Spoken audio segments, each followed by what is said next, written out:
Alhamdulillahirabbil alamin. Allahumma salli wa sallim wa barik ala Sayyidina Muhammad wa ala ali Sayyidina Muhammad. Ya ayuhan nas, qulu la ilaha illallah tuflihun. Wahai sekalian manusia, ucapkanlah la ilaha illallah, maka kalian akan berjaya, kalian akan beruntung. Alhamdulillah, sahabat-sahabatku, berjumpa lagi dengan saya, tentunya di channel Janggut Putih 91. Taklim kita pada malam ini adalah hadis-hadis tentang fadilah Al-Quran. Sebelum kita lanjut, kita minta dulu para sahabat-sahabat penonton di subscribe dulu,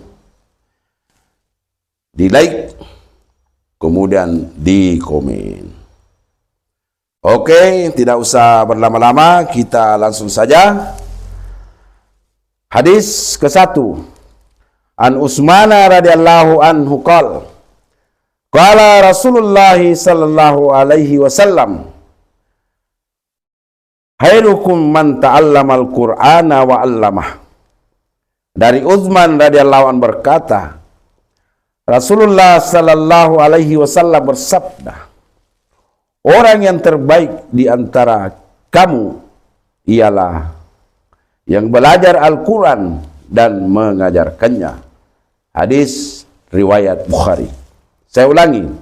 Dari Utsman radhiyallahu anhu berkata, Rasulullah sallallahu alaihi wasallam bersabda, orang yang terbaik di antara kamu ialah yang belajar Al-Quran dan mengajarkannya.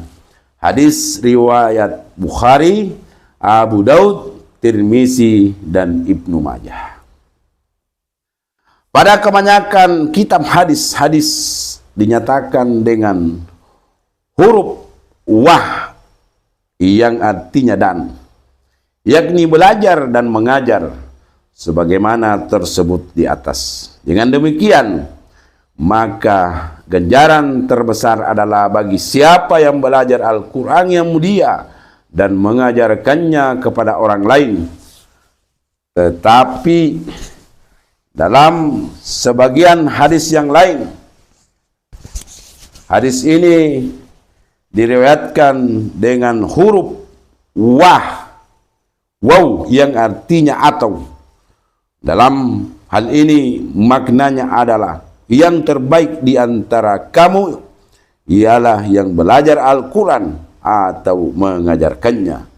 Dengan mengikuti hadis ini, maka ganjarannya yang diperoleh oleh keduanya sama saja, apakah ia belajar untuk dirinya sendiri ataupun mengajarkannya kepada orang lain. Al-Quran adalah dasar dari agama Islam, maka menjaganya seperti menyebarkannya tergantung kepada keyakinan ini. Dengan demikian, keutamaan belajar Al-Quran dan mengajarkannya telah diketahui dengan jelas. Tidak perlu penerangan lebih lanjut lagi. Hadis kedua. Dari Abu Sa'id radhiyallahu anhu berkata, Rasulullah sallallahu alaihi wasallam bersabda, Allah subhanahu wa ta'ala berfirman, barang siapa yang disibukkan oleh Al-Quran sehingga tidak ada waktu untuk berzikir kepadaku dan memohon kepadaku, maka aku akan mengaruniakan kepadanya sesuatu yang lebih utama daripada yang aku berikan kepada orang yang memohon kepadaku. Keutamaan kalam Allah di atas seluruh perkataan adalah seumpama kemuliaan Allah di atas seluruh makhluknya. Hadis riwayat Tirmizi.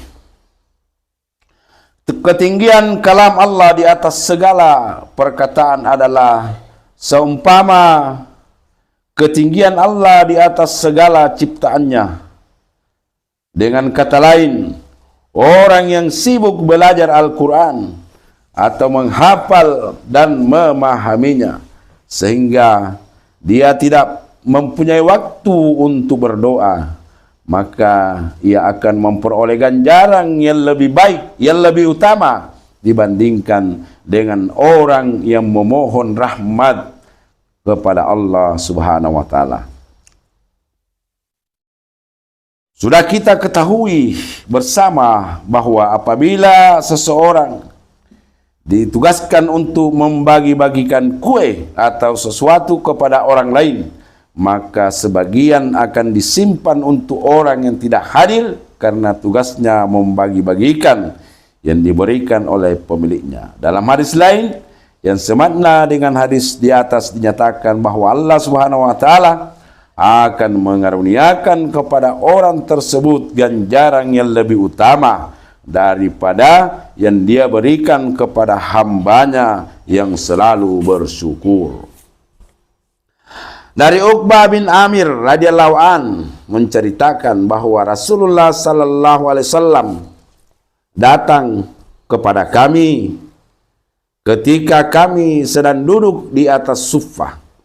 Lalu beliau bertanya, "Adakah salah seorang di antara kalian yang suka pergi setiap hari ke pasar Bathen atau Akik, lalu ia pulang dengan membawa 2 ekor unta betina dari jenis yang terbaik tanpa melakukan satu dosa pun atau memutuskan tali silaturahmi?"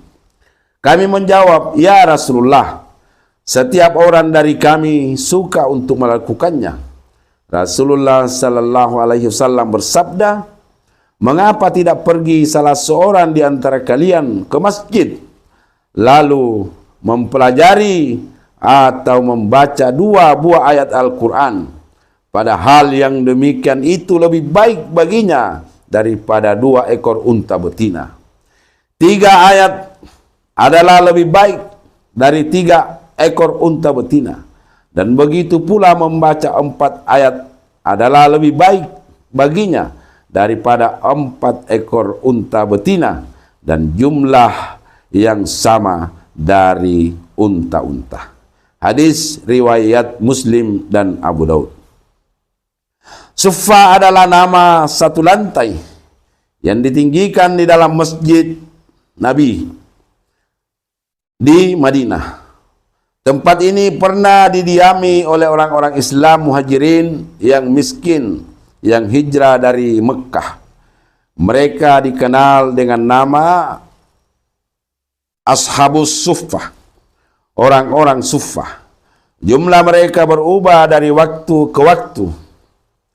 Allamah Sayuti rahmatullah alaihi telah menyusun nama-nama para sahabat yang tinggal di Suffah dalam sebuah kitab yang khusus. Jumlahnya sekitar 100 orang. Bathen dan Akik adalah nama 2 buah pasar tempat jual beli unta yang berada di dekat kota Madinah. Unta adalah hewan yang paling digemari oleh orang-orang Arab, terutama unta betina yang mempunyai punuk besar. Pernyataan tanpa melakukan satu dosa adalah penting disebutkan karena bisa saja sesuatu didapatkan melalui pemerasan, mengambil secara paksa dengan kekerasan atau melalui pencurian. Rasulullah sallallahu alaihi wasallam menyebutkan syarat-syarat tersebut karena mendapatkan sesuatu tanpa usaha dan tanpa melakukan dosa sudah tentu menjadi pilihan setiap orang. Tetapi yang lebih bernilai adalah mempelajari beberapa ayat Al-Quran. Hakikat inilah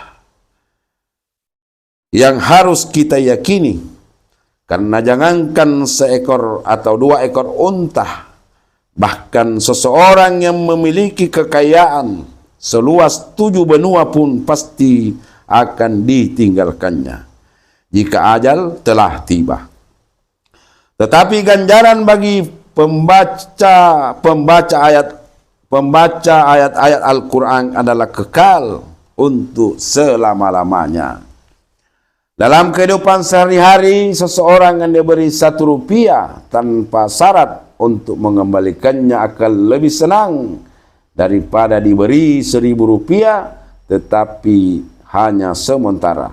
Karena itu ia hanya dibebani amanah tanpa memperoleh keuntungan apa-apa darinya. Maksud yang sebenarnya dari hadis ini adalah memberi peringatan kepada kita supaya jangan membandingkan sesuatu yang sementara dengan yang kekal. Ketika sedang bergerak maupun sedang diam, hendaknya kita menimbang-nimbang apakah kita sedang mengusahakan sesuatu yang sifatnya sementara dan sia-sia atau melakukan sesuatu yang bermanfaat dan memiliki keuntungan yang lebih kekal. Alangkah ruginya orang yang menghabiskan waktunya dengan sesuatu yang sia-sia dan mendapat kemalangan yang kekal. Bagian akhir hadis ini yang menerangkan kedudukan membaca ayat adalah lebih utama daripada unta betina yang jumlahnya sama. Hal ini mempunyai 3 makna. Makna pertama, sampai dengan jumlah keempat ganjarannya diberikan secara terperinci. Selanjutnya disebutkan bahwa lebih banyak ayat dibaca, maka lebih besar pula keuntungannya. Menurut pengertian ini, perkataan unta-unta sama saja apakah unta betina ataupun unta jantan. Dan bilangan disebutkan dengan rinci sampai 4 supaya dapat dibayangkan bagaimana jika lebih dari 4. Makna kedua adalah bilangan yang disebutkan sama dengan yang semula, hanya arah maksudnya saja yang berlainan. Sebagian lebih senang kepada unta betina, sebagian lagi lebih menyenangi unta jantan. Karena itu Rasulullah sallallahu alaihi wasallam menggunakan rangkaian kata ini untuk menunjukkan setiap ayat nilainya lebih tinggi daripada seekor unta betina. Tetapi jika seseorang itu lebih senang dengan unta jantan, maka 1 ayat lebih tinggi nilainya daripada seekor unta jantan. Makna ketiga ialah bilangan itu adalah sama dengan keadaan sebelumnya, tidak lebih dari 4, bahkan kurang baik jika merujuk pada makna kedua yang menyebutkan bilangan unta betina saja atau unta jantan saja, tetapi lebih utama daripada kedua jenis unta tersebut. Maka 1 ayat lebih baik daripada 1 unta jantan dan unta betina. 2 ayat lebih baik daripada 2 ekor unta jantan dan 2 unta betina, dan begitu seterusnya.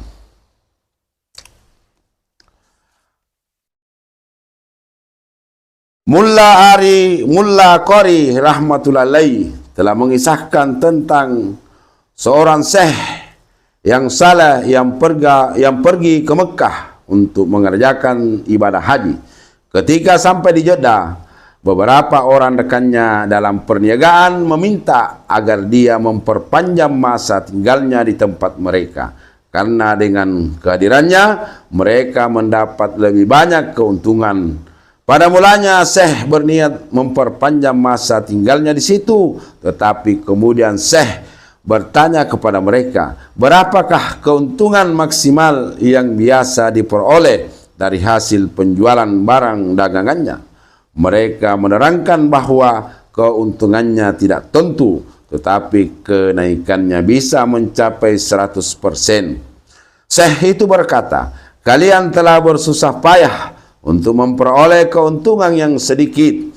Untuk keuntungan yang tidak seberapa ini, saya tidak mau melepaskan salat di Masjidil Haram yang ganjarannya akan dilipat gandakan 100.000 kali. Semua orang Islam hendaknya memperhatikan dan memikirkan hal ini untuk memperoleh keuntungan dunia yang fana ini. Kadang-kadang kita mengorbankan keuntungan akhirat yang lebih besar dan kekal. Dari hadis keempat, dari Aisyah radhiyallahu anha berkata, Rasulullah sallallahu alaihi wasallam bersabda, seorang yang ahli di dalam Al-Quran akan berada di kalangan malaikat-malaikat pencatat yang mulia dan lurus. Dan seseorang yang tidak lancar atau tersendat-sendat di dalam membaca Al-Quran, sedang ia bersusah payah mempelajarinya, akan mendapat ganjaran 2 kali lipat. Hadis riwayat Bukhari, Nasai, Muslim, Abu Daud, Tirmizi, dan Ibnu Majah. Saya ulangi. Dari Aisyah radhiyallahu anha berkata, Rasulullah sallallahu alaihi wasallam bersabda, seseorang yang ahli di dalam Al-Quran akan berada di kalangan malaikat-malaikat pencatat yang mulia dan lurus. Dan seseorang yang tidak lancar, tersendat-sendat di dalam membaca Al-Quran, sedang ia bersusah payah mempelajarinya, akan mendapatkan ganjaran 2 kali lipat. Hadis riwayat Bukhari, Nasai, Muslim, Abu Daud, Tirmizi, dan Ibnu Majah.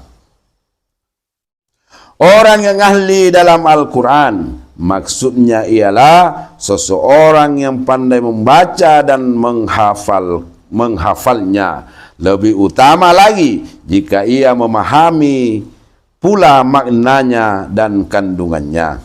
Akan berada di kalangan para malaikat maksudnya seolah-olah ia bersama-sama dengan malaikat tersebut memindahkan Al-Quran dari Lauh Mahfuz, kitab yang terpelihara di sisi Allah Subhanahu wa taala.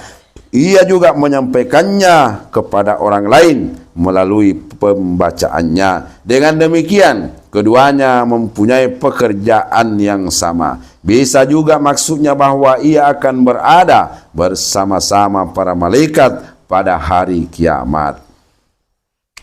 Seseorang yang tidak lancar membaca Al-Quran akan mendapat ganjaran 2 kali lipat. 1 untuk pembacaannya yang tersendat-sendat, dan 1 lagi untuk kesusahannya dalam usaha mempelajari Al-Quran. Tetapi tidak berarti pahalanya melebihi orang yang ahli. Ganjaran untuk orang yang ahli dinyatakan sangat besar sekali, sehingga ia berada di kalangan para malaikat. Maksud sebenarnya adalah bahwa karena usahanya itu ia akan mendapatkan pahala ganda. Oleh karena itu, tanpa alasan yang kuat, janganlah sekali-kali meninggalkan membaca Al-Quran. Mullah Ali Qari rahmatullahi alaih mengutip sebuah hadis riwayat Tabrani dan Baihaqi bahwa seseorang yang berusaha menghafal Al-Quran tetapi dia selalu lupa dan tidak hafal-hafal, maka dia akan mendapat pahala 2 kali lipat. Begitu pula seseorang yang ingin menghafal Al-Quran sedang ia tidak memiliki kemampuan untuk menghafalnya, tetapi dia terus berusaha dan tidak meninggalkan membacanya, maka pada hari kiamat dia akan digolongkan oleh Allah Subhanahu wa taala di kalangan para hafiz. Wahai saudara-saudaraku, marilah kita menyempatkan waktu 1 hari minimal 5 menit atau 10 menit, kalau perlu 1 jam untuk bersama dengan Al-Quran. Karena 1 ayat kita baca, maka itu lebih baik daripada 1 unta betina ataupun 1 unta jantan. satu ayat yang kita baca, maka itu lebih baik daripada segala-galanya. Demikianlah talim kita pada malam ini. Kita tutup dengan doa kifaratul majelis. Subhanallahi wa bihamdihi subhanaka Allahumma wa bihamdika asyhadu an la ilaha illa anta astaghfiruka wa atubu ilaik. Wassalamualaikum warahmatullahi wabarakatuh.